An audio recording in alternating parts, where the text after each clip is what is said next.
వీరుల పోటీలలో భాగంగా జరిగే 5వ పోటీలో విక్రమ్ తో పాటు మరో 4 మాయా సరస్సుకు వెళ్తారు. అగ్నిలా వేడి కలిగి ఉండి రక్తంలా నీళ్లున్న ఆ సరస్సులో 3 గంటల పాటు ఆ వేడిని బాధని భరించిన శరణ్య ఇంకా సరస్సులో ఉండలేక బయటకి వచ్చేసింది. ఆమె కాళ్లు కాలిపోయినట్టు ఎర్రగా కందిపోవడంతో అడుగు తీసి అడుగు వేయటం కూడా కష్టంగా ఉంది. మరికొంతసేపటికి అనిరుద్, అనుదీప్, ఆ తర్వాత కేతనేశ్వర్ కూడా వరుసగా ఆ సరస్సు నుండి బయటకు వచ్చేశారు. సరస్సు ఒడ్డున ఉన్న ఆ 4 సరస్సు మధ్యన నిలబడి చలించకుండా ఉన్న విక్రమ్ వైపు ఆశ్చర్యంగా చూస్తూ ఉన్నారు. ఎంత సమయం గడిచినా కూడా సరస్సు నుండి విక్రమ్ బయటకు రాకపోవడంతో ఆ 4 గుహ బయటకు వచ్చారు.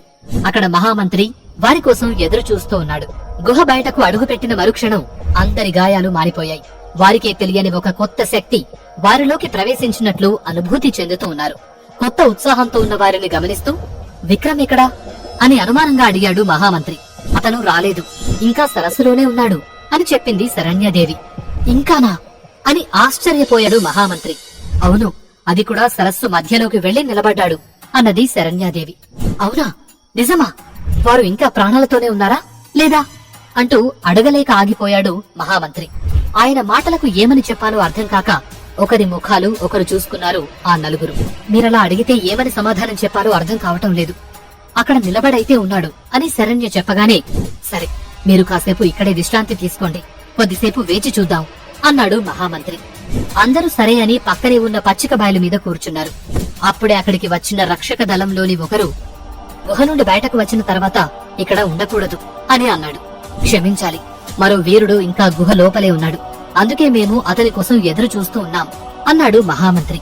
అయితే మీరు పక్కనే ఉన్న మా విడిదిలో బస చేయండి, అతను రావటానికి కాస్త సమయం పట్టవచ్చు, అక్కడ మీకు అన్ని సదుపాయాలు ఉంటాయి అన్నాడు ఆ రక్షకుడు.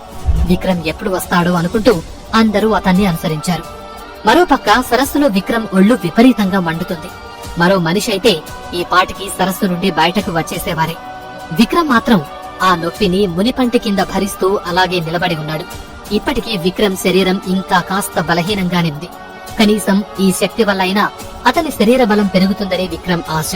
మరోపక్క రాజమహల్లో మహారాజు గారికి కళావతికి మధ్య ఆసక్తికరమైన సంభాషణ జరుగుతూ ఉంది. అవును, ప్రతాపసింహ ఇంకా రాజ్యానికి తిరిగి రాలేదు, పైగా ఎటువంటి వర్తమానం లేదు. ఏమైంది కళావతి, అంతా కుశలమే కదా అని అడిగారు మహారాజు.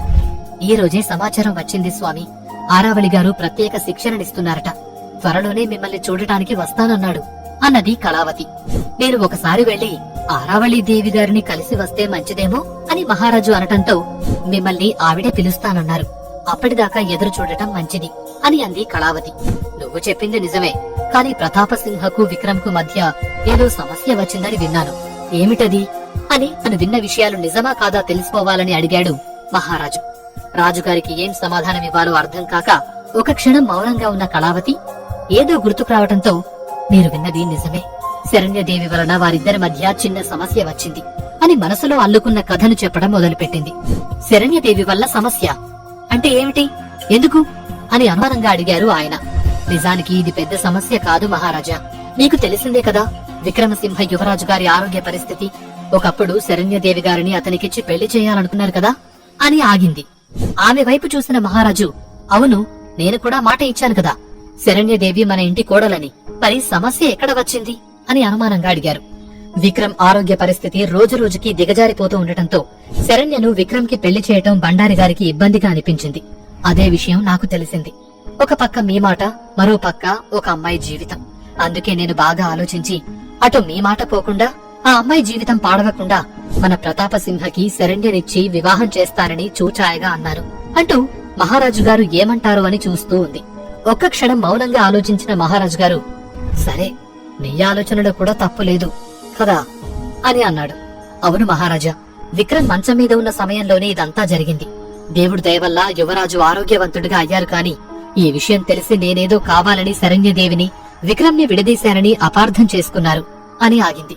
మహారాజు గారు శ్రద్ధగా వింటున్నారని గమనించిన కళావతి మళ్లీ మాట్లాడుతూ, ఆ విషయం విక్రమసింహకి చెప్పాలనే బసవతో కబురు పంపాం. అప్పటికే మేమంటే కోపంగా ఉన్న యువరాజు విక్రమ్ బసవను నిర్దాక్షిణ్యంగా శిక్షించడమే కాక మా దగ్గరికి భాగ్యలక్ష్మిని కూడా తీసుకువచ్చి గొడవ చేసి మమ్మల్ని కూడా అవమానించి వెళ్లాడు అంటూ జరిగిన దాన్ని మార్చి చెప్పింది కళావతి. అంతా విన్న తర్వాత మహారాజు ఆసనం నుండి లేచి కిటికీ దగ్గరికి వెళ్లి నించున్నారు. ఏమైంది మహారాజా అంత దీర్ఘాలోచనలో పడ్డారు అని అనుమానంగా అడిగింది కళావతి. విక్రమసింహ ఇన్నాళ్లు అనారోగ్యంతో ఉండటం, హఠాత్తుగా లేచి వీరముద్ర పొందటం, ఆ తర్వాత జరుగుతున్న ఈ విచిత్ర సంఘటనన్నీ చాలా విచిత్రంగా ఉన్నాయి కదా. పైగా ఎవరో అజ్ఞాత వ్యక్తి నాకు ఔషధమివ్వటం, నేను కూడా కోలుకోవడం, ఇవన్నీ చూస్తుంటే ముందు ముందు ఏదో మంచి జరగబోతోంది అనిపిస్తుంది. లోక కళ్యాణం జరగటం కోసం ఈ వింతలు జరుగుతున్నాయి అనిపిస్తుంది. మనం అందరం అందులో భాగస్వాములం అవుతున్నామేమో అనిపిస్తుంది అంటూ ఆకాశం వైపు చూశాడు మహారాజు. మహారాజు అకస్మాత్తుగా మాట మార్చి ఏదేదో మాట్లాడటం ఒక అందుకు మంచిదే అనుకున్న కళావతి, నిజమే మహారాజా, ఇదంతా చూస్తుంటే అప్పుడప్పుడు నాకు కాస్త ఆందోళనగా అనిపించింది. కాని ఆరావళి దేవి గారు ఉండగా మనకేమీ సమస్యలు రావులే అనే ధైర్యం ఉంది అని అంది. తను మంచి గురించి మాట్లాడుతుంటే ఆరావళి గురించి, జరిగిన చెడు గురించి మాట్లాడుతున్న కళావతి వైపు అసహనంగా చూశాడు మహారాజు. ఆరావళి మాట రాగానే రాజుగారికి ఏదోలా అనిపించింది. ఆమెకి సామంతరాజుగా ఉన్నా కూడా ఎప్పుడూ ఆమెని దేవతలా చూడలేదు. ఆమె పైన మనసు లోపల ఎప్పుడూ ఏదో తెలియని వ్యతిరేకత ఉండేది. తప్పని పరిస్థితుల్లో ఆమెకు లొంగి ఉంటున్నాడే కాని ఆరావళి మీద కొంచెం కూడా ఆసక్తి లేదు మహారాజుకు. అయితే వీరేంద్ర గురించి ముందే తెలుసుకున్న ఆరావళి అతని పక్కన తన మనిషి ఉండాలనే కళావతిని మహారాజుకి మహారాణిగా చేసింది. కళావతి మాటలకు విసుగు వచ్చిన మహారాజు ఆరావళి మంచి చెడు అంటూ చిరాగ్గా మొహం పెట్టాడు. ఆయన మాటల్లో ఆంతర్యం అర్థం కాని కళావతి, ఏమన్నారు మహారాజా, సరిగా వినపడలేదు అని అంది. నవ్వుతూ ఆమె వైపు తిరిగిన మహారాజు, అదే మరి, శరణ్యదేవికి ప్రతాపసింహ అంటే ఇష్టమేనా, లేక పెద్దలందరూ కలిసి ఆమె అంగీకారం లేకుండా నిర్ణయం తీసుకున్నారా అని అడిగారు. ఆయన కావాలని మళ్లీ మాట మార్చారని అర్థం చేసుకున్న కళావతి, ఆమెకేమీ అభ్యంతరం లేదని తెలిసాకనే మేము ఈ నిర్ణయం తీసుకున్నాం. పైగా ప్రతాపసింహ లాంటి వీరుడిని కాదనే ధైర్యం ఎవరికైనా ఉందా అంటూ గొప్పగా అన్నది కళావతి. మరి ఇప్పుడు విక్రమ్ పూర్తి ఆరోగ్యవంతుడయ్యాడు. పైగా అందరి చేత జగదేక వీరుడు అంటూ కీర్తింపబడుతున్నాడు. అలాంటప్పుడు శరణ్యదేవిని విక్రమ్కిచ్చి చేయటంలో తప్పే ఉండదు కదా, ఎలాగో నువ్వు చూచాగానే చెప్పావు కదా అని మహారాజు గారు అడిగిన ప్రశ్నతో కళావతికి దిమ్మ తిరిగిపోయింది. ఇది కళావతి అస్సలు ఊహించలేదు. అటు తిప్పి ఇటు తిప్పి మళ్లీ విక్రమ్ కి అనుకూలంగా మాట్లాడుతున్నారు. ఆయన అడిగిన దానికి సమాధానమిస్తే ఒక తంట, ఇవ్వకపోతే మరో తంట. ఎలా అని ఆలోచిస్తూ ఉండిపోయింది. ఏమీ మాట్లాడకుండా అలా ఎందుకు మౌనంగా ఉన్నావు దేవి? ఏ, నేను మాట్లాడిన దానిలో తప్పేమైనా ఉందా అని అడిగారాయన. అదేం లేదు మహారాజా, ఇలా మనం ఒకరిచ్చిన మాటను మరొకరం మారుస్తూ ఉంటే తప్పుగా అనుకుంటారేమో, పెళ్లి విషయం కదా అని ఆలోచిస్తున్నా అంతే అని అంది కళావతి. గట్టిగా నవ్విన మహారాజు గారు, ఇందులో తప్పుగా అనుకునే విషయం ఏముంది? అయినా ఇప్పటికీ ప్రతాపసింహకు శరణ్యనిచ్చి చెయ్యాలనుకున్న విషయం బయట చెప్పలేదు కదా, ఇక ఆలోచించటానికేముంది అని అన్నారాయన. ఇక మహారాజు మాటకు ఎదురు చెప్పడం మంచిది కాదనుకున్న కళావతి, మీ ఇష్టం మహారాజా, శరణ్యదేవిని అడిగి ఆవిడకు ఎవరు ఇష్టమైతే వారినే ఇచ్చి పెళ్లి చేద్దాం అని అంది.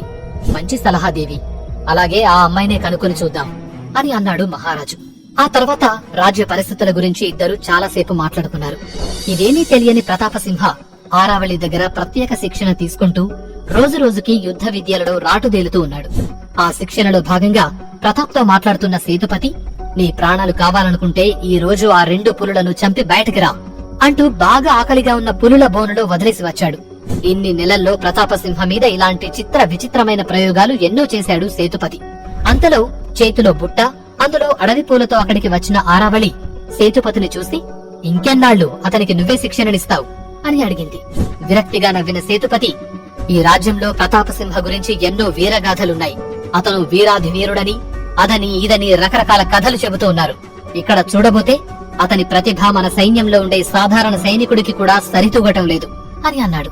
పువ్వులను పక్కనే ఉన్న శివలింగం మీద అలంకరిస్తూ, నువ్వు అంత గొప్పగా విన్న ఆ కథలేమిటో అని అడిగింది ఆరావళి.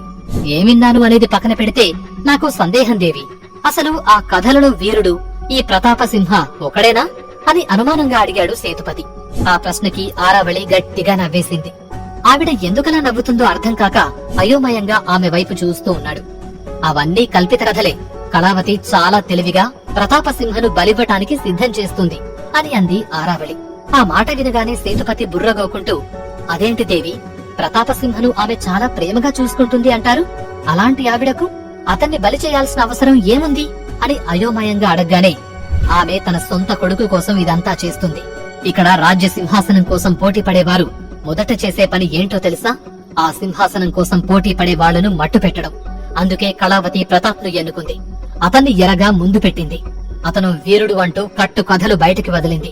ఇలాగే కొనసాగితే ఎవరైనా సింహాసనం మీద ఆశపడితే ప్రతాప్ మీదకు వెళతారు. అవసరమైతే ఆఖరి నిమిషంలో ప్రతాప్ ను కళావతి చంపి తన కొడుకును రాజుగా చేస్తుంది అని చెప్పింది. అదంతా వినగానే సేతుపతి ఆశ్చర్యపోయాడు. సేతుపతిని చూసి ఆరావళి నవ్వుతూ, నీ శిష్యుడు అరుస్తున్నాడు చూడు అని చెప్పింది. సేతుపతి వెంటనే ప్రతాప్ ఉన్న బోను వైపు వెళ్లాడు.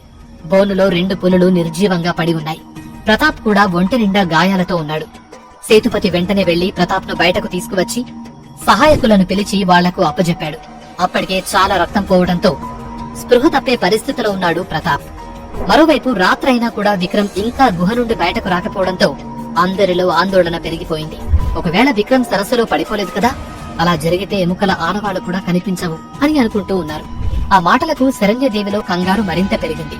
పోటీల ముందు వరకు విక్రమ్ ని తక్కువ చేసి చూసినా పోటీల్లో అతని ప్రతిభ చూసి గౌరవం పెరగటంతో, మహామంత్రి గారు, ఎందుకైనా మంచిది, మాలో ఎవరో ఒకరం వెళ్లి విక్రమ్ ని చూసి రావచ్చా అని అడిగింది శరణ్య. అవును, అదే మంచిది అనిపిస్తుంది. కాని ఆ రక్షకులు మనల్ని మళ్లీ లోపలికి వదలరు కదా అని నిస్సహాయంగా అన్నాడు అనుదీప్. పర్వాలేదు, నేను వెళ్లి ప్రయత్నం చేస్తాను అంది శరణ్య. నేను వస్తాను అని ఆమెకు సపోర్ట్ గా లేచాడు కేతనేశ్వర్. అయినా మీరందరూ ఎందుకు ఇంత ఆందోళన పడుతున్నారు? మన యువరాజు ప్రతాపసింహ గారు 2 రోజుల పాటు ఆ సరస్సు మధ్యలో ఉన్నాడట. విక్రమ్ అంత సమయం ఉండకపోయినా ఇంకాసేపు ఉంటాడేమోలే. ఇంకొద్దిసేపు మనం ఎదురు చూద్దాం, లేదా మనం తిరిగి రాజ్యానికి వెళ్లిపోదాం అని అన్నాడు అనిరుద్.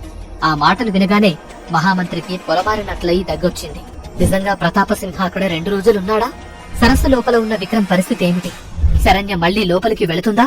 రాజమహల్లో కళావతి తీసుకునే క్రూరమైన